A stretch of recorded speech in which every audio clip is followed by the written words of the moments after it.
morning guys মানে আপোনালোকৰ পিয়াচী সন্দৰ্ভত মুখ্যমন্ত্ৰীয়ে মন্ত্ৰীসভা বৈঠকত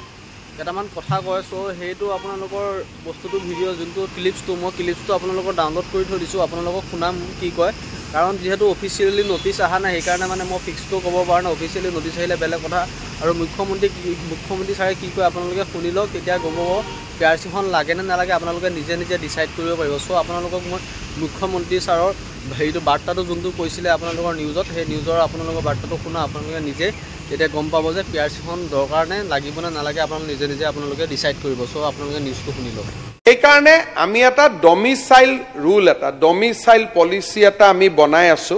আৰু এই বছৰৰ ভিতৰতে আমি ডমিসাইল পলিচি এটা অসমত আমি প্ৰকাশ কৰিম গতিকে পিআৰচি 100% লাগিব চৰকাৰৰ চাকৰিখিনিত আমি অসমীয়া লৰাই যাতে পায় আমি তাৰ ব্যৱস্থা কৰিব লাগে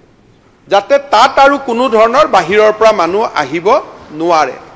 সেই কাৰণে আমি এটা ডমিসাইল ৰুল এটা ডমিসাইল পলিচি এটা আমি বনাই আছো আৰু এই বছৰৰ ভিতৰতে আমি ডমিসাইল পলিচি এটা অসমত আমি প্ৰকাশ কৰিম যাতে নন ডমিসাইলে 10% চাকৰিত এপ্লাই কৰিব পাৰে হাই কোৰ্টৰ জাজমেন্ট আছে যে আমি চাকৰিত ৰেষ্ট্ৰিকশন আনিব নোৱাৰো কিন্তু বিধানসভাত আইন পাস কৰি আমি এটা ৰেষ্ট্ৰিকশন আনিব খুজিছো যে 90% of the job only domicile can apply 10% job আমি খোলা ৰাখিম বাহিৰৰ পৰা নহয় তাতো পিআৰচি লাগিব কিন্তু domicile is a must record and PRC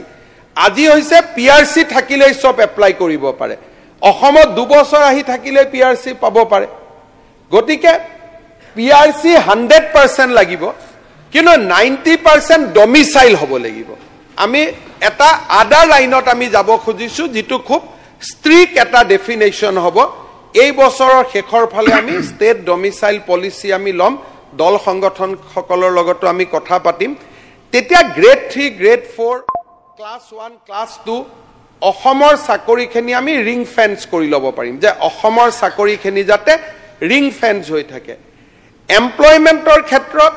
skill ডিপাৰ্টমেন্টৰ অলৰেডি আছে এতিয়া টাটা ইয়াতে ইন্ডাষ্ট্ৰি কৰিব আহিছে মই তেওঁলোকক কৈছো যে 100% চাকৰি অসমৰ ল'ৰা ছোৱালীক দিব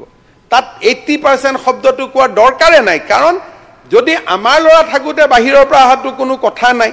কিন্তু এইটো কথা ঠিক যে আমি মেনেজাৰিয়েলত ৰেষ্ট্ৰিকশন দিগুতে বাহিৰৰ পৰা আহাটো কোনো কথা নাই কিন্তু এইটো কথা ঠিক যে আমি মেনেজাৰিয়েলত ৰেষ্ট্ৰিকশন দি দিলে আমাৰ ইয়াত মেন পাৱাৰ নাই আৰু সেই ৰেষ্ট্ৰিকশন বিলাক কাউন্টাৰ প্ৰডাক্টিভ হ'ব তেতিয়া উদ্যোগ নাহা হ'ব গতিকে আমি এটা ফাইন বেলেন্স এটা মেইনটেইন কৰি আমি কাম কৰি যাম